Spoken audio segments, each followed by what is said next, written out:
Bienvenue dans ce nouveau Deep Dive. Aujourd'hui, on se penche sur une analyse particulièrement dérangeante. Notre source, c'est un rapport critique sur un livre français dédié au tueur en série Richard Ramirez. Le livre s'appelle « Le fils du diable ». Et le rapport, il ne mâche pas ses mots. Non, pas du tout. Il qualifie l'ouvrage de « abject ». Notre mission, c'est de comprendre pourquoi.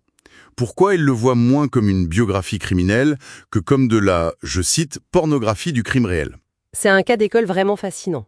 Le livre a été publié en 2009 chez Camion Noir. Il retrace le parcours du traqueur de la nuit, mais l'analyse du rapport est très précise. L'abjection, elle ne vient pas juste de la description des crimes, qui est déjà sordide en soi. Non, elle naît de la convergence de 3 éléments. L'éditeur, l'auteur et la philosophie de l'ouvrage.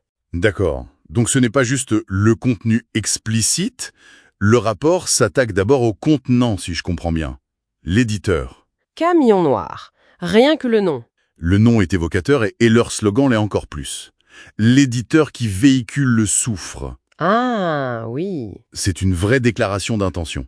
Et l'analyse se penche sur leur catalogue. On y trouve des biographies de musiciens de black metal, la Bible satanique. Et même des écrits de Charles Manson, si je ne me trompe pas. Exactement. Du coup, le crime n'est plus traité comme un fait de société à analyser. Il devient un produit culturel. C'est une posture marketing, en fait. Totalement assumé.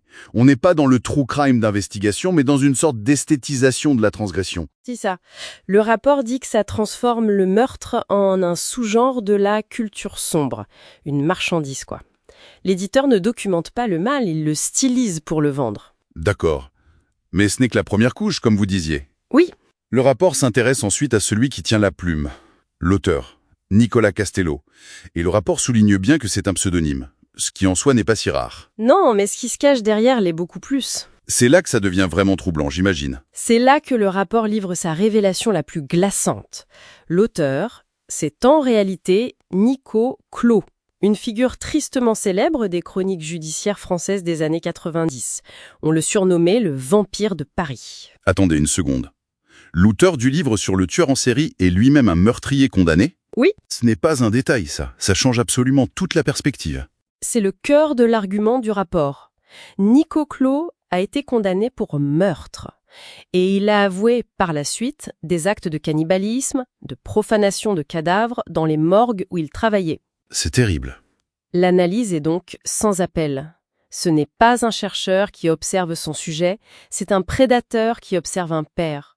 Le rapport parle même d'une résonance sympathique entre l'auteur et le tueur. Une sorte de dialogue macabre. C'est terrifiant. On imagine donc que les préfaces du livre ne sont pas là pour mettre en garde les lecteurs. Au contraire, elles servent de légitimation. L'une d'elles, analysée en détail, est signée Gedget Gain, le cofondateur du groupe Marilyn Manson.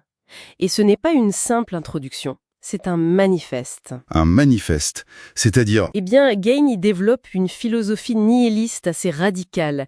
Il affirme, et je reprends les termes de l'analyse, que l'acte de destruction est une forme de création. Une forme de création. Oui. Et pour illustrer ça, il met sur le même plan la construction de la chapelle Sixtine et la destruction du World Trade Center. C'est... Dans cette logique, des tueurs comme Ramirez ou même Hitler sont présentés comme des artistes incompris, des créateurs qui utilisent la destruction comme médium. Donc, si on récapitule, on a un écosystème complet. L'éditeur qui vend le soufre, l'auteur meurtrier qui l'incarne, et les préfaces qui le théorisent comme une forme d'art. Exactement. C'est la conclusion de l'analyse. Cette convergence crée un objet culturel que le rapport juge abject. Ce n'est plus un livre sur un tueur. C'est un livre pour cette vision du monde. C'est ça. Une vision qui glorifie la violence. Et selon le rapport, l'ultime insulte, l'abjection finale, c'est pour les victimes. Leur souffrance, leur mort. Tout ça devient juste une toile de fond. La matière première pour célébrer l'art de leur bourreau. La boucle est bouclée. Le livre n'est plus un document, c'est une sorte de monument.